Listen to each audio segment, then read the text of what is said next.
Just a few weeks ago on June 9th, I visited Six Flags St. Louis, my first Six Flags park. With Six Flags St. Louis, you either love it or hate it. Some people find this park great for its collection of rides, but others dislike the atmosphere and operations. Where do I stand? This is my review of the most polarizing amusement park, Six Flags St. Louis.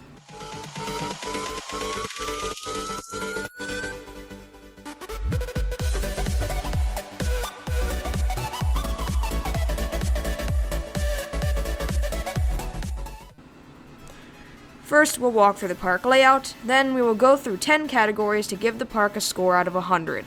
Finally, I will give my thoughts on the park. Let's jump into it. Overall, I really like the entrance to this park. On the right is the entrance to their water park, which I did not get to go to, but it looked very nice from the parking lot.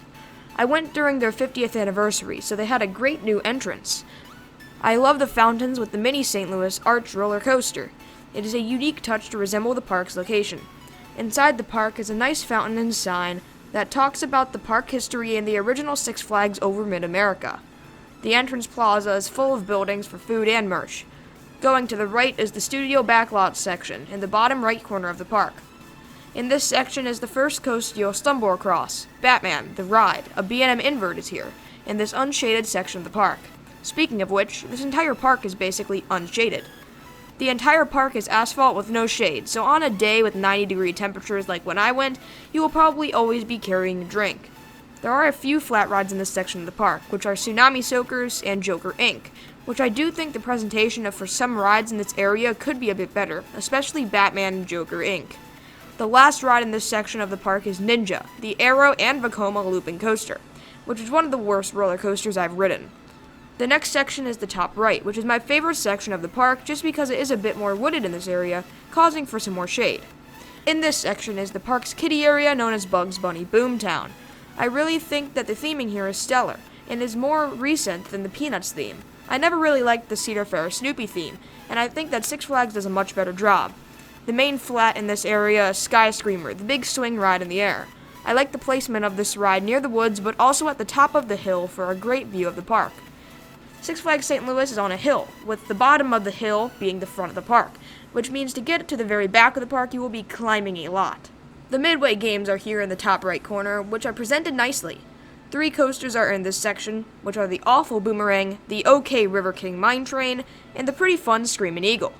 Some other flats are here as well, including the Fireball Larson Loop and the Superman Drop Tower.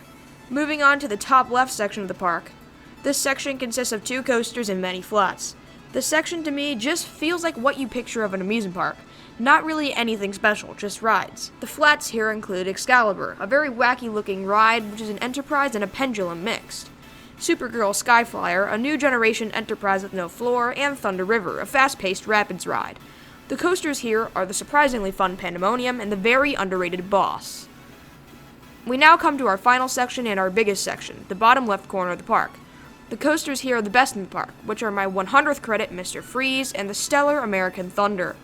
The flats are a Ferris wheel, a scrambler ride called Shazam, a log flume, and Justice League, which I was pleasantly surprised by. Overall, most of these sections don't really have anything special about them. They just feel like asphalt jungles with rides. There isn't any theming or shade other than the Bugs Bunny section. So now let's move on into categories. Starting off with our first category, pricing. Now currently, all of the tickets are on a sale, so this lowered the season pass prices to $50 and tickets to $25.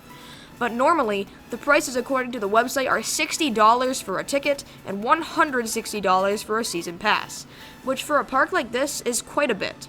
Cedar Point, a park on a beautiful location in Lake Erie, a top-notch ride collection, costs a bit less than that, and it provides food and parking in that cost. And the food here was surprisingly expensive. It was $30 for 3 ice cream cones and $35 for 2 pretzels and a turkey leg. So Six Flags has some pretty hefty prices, causing them to get a 4 out of 10 for prices. The reason it isn't lower is because the water park is free with a ticket, which is a big plus on a warmer day. Category number 2 is food, and the park will be getting a 5 out of 10. To be honest, the food at this park was better than I expected. The turkey leg was great, the pretzels were good, and so was the ice cream. But the reason the score isn't lower is because of the service at the restaurants.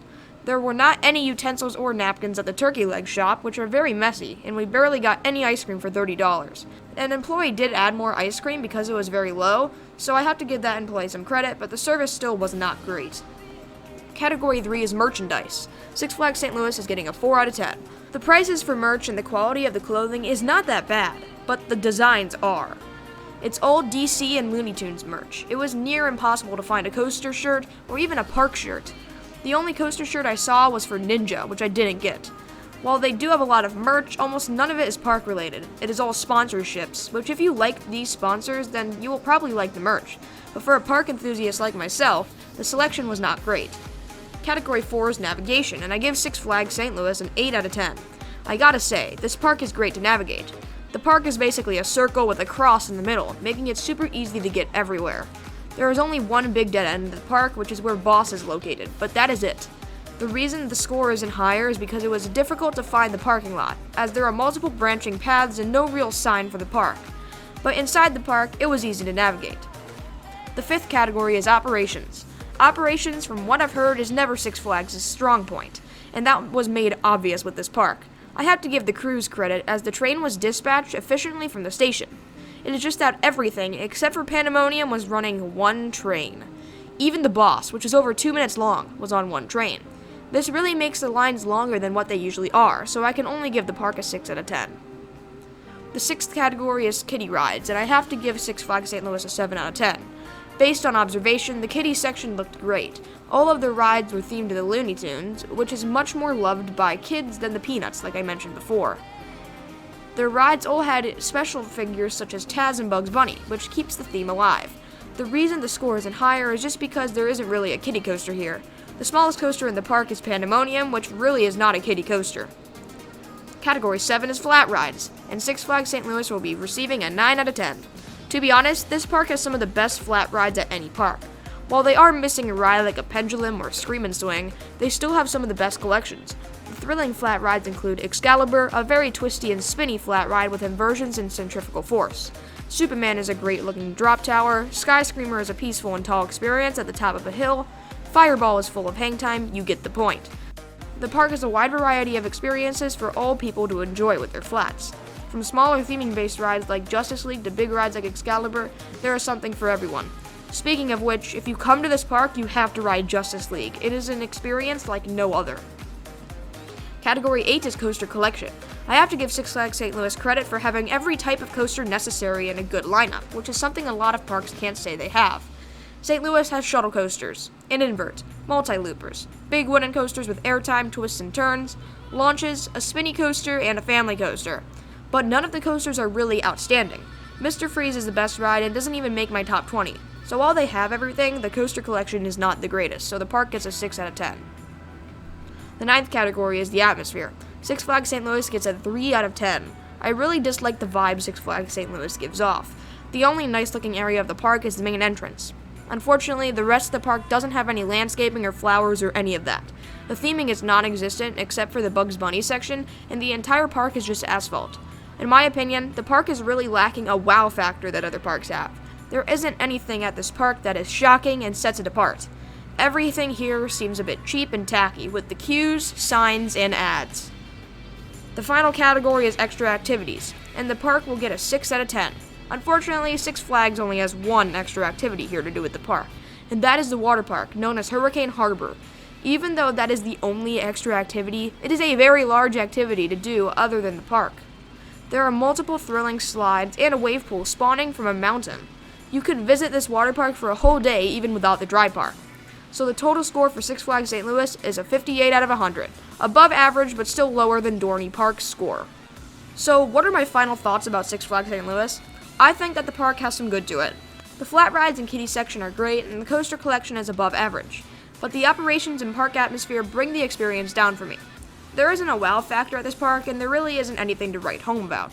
The lack of a wow factor, lack of foliage, tacky vibe, and subpar operations make this a park that I don't plan on visiting anytime soon. I am so glad I visited for the credits and the experience, it just wasn't my favorite. Thanks for watching this video. Please subscribe and leave a like if you enjoyed, and comment below what you think of Six Flags St. Louis. Email me with questions or concerns, and have a great rest of your day.